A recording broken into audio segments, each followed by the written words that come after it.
Aujourd'hui, 3 Français sur 4 boivent du lait. En France, la consommation de lait représente environ 45 litres par personne et par an. Avec 97,5% de part de marché, le lait stérilisé UHT est le plus vendu car il peut être conservé longtemps à température ambiante et au sec.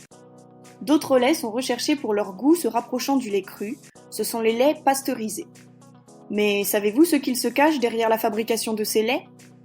De par l'utilisation de la chaleur, ces deux techniques de conservation consomment énormément au niveau énergétique. Pour remédier à ce problème, il existe aujourd'hui des innovations technologiques dans le domaine de la conservation alimentaire. Aujourd'hui, nous allons parler de la microfiltration du lait. Cette technique consiste à faire passer du lait cru à travers une membrane poreuse qui va retenir toutes les bactéries d'altération. Ainsi, le lait pourra être conservé au frais pendant 15 jours. Mais, en plus de la réduction énergétique, à quoi ça sert ? À réduire les pertes et le gaspillage, bien sûr. Cela permet d'allonger la date limite de consommation des bouteilles de lait avant leur ouverture, rendant ainsi possible une meilleure gestion des flux et des stocks au niveau de la distribution. De plus, grâce à l'amélioration de la qualité microbiologique du lait, la durée de conservation après ouverture de la bouteille augmente également. À l'échelle industrielle, on parle de pertes alimentaires. Même si une parfaite maîtrise des opérations permet de réduire ce nombre, les pertes industrielles retrouvées sont la plupart du temps valorisées et destinées à l'alimentation animale. À part la réduction du gaspillage, est-ce que cette technique s'inscrit dans une démarche de développement durable ?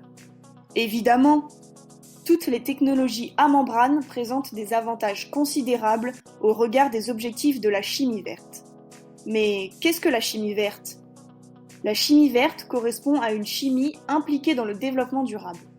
Elle s'attache à économiser les ressources en énergie, à respecter l'environnement et le bien-être des consommateurs grâce à 12 principes bien définis.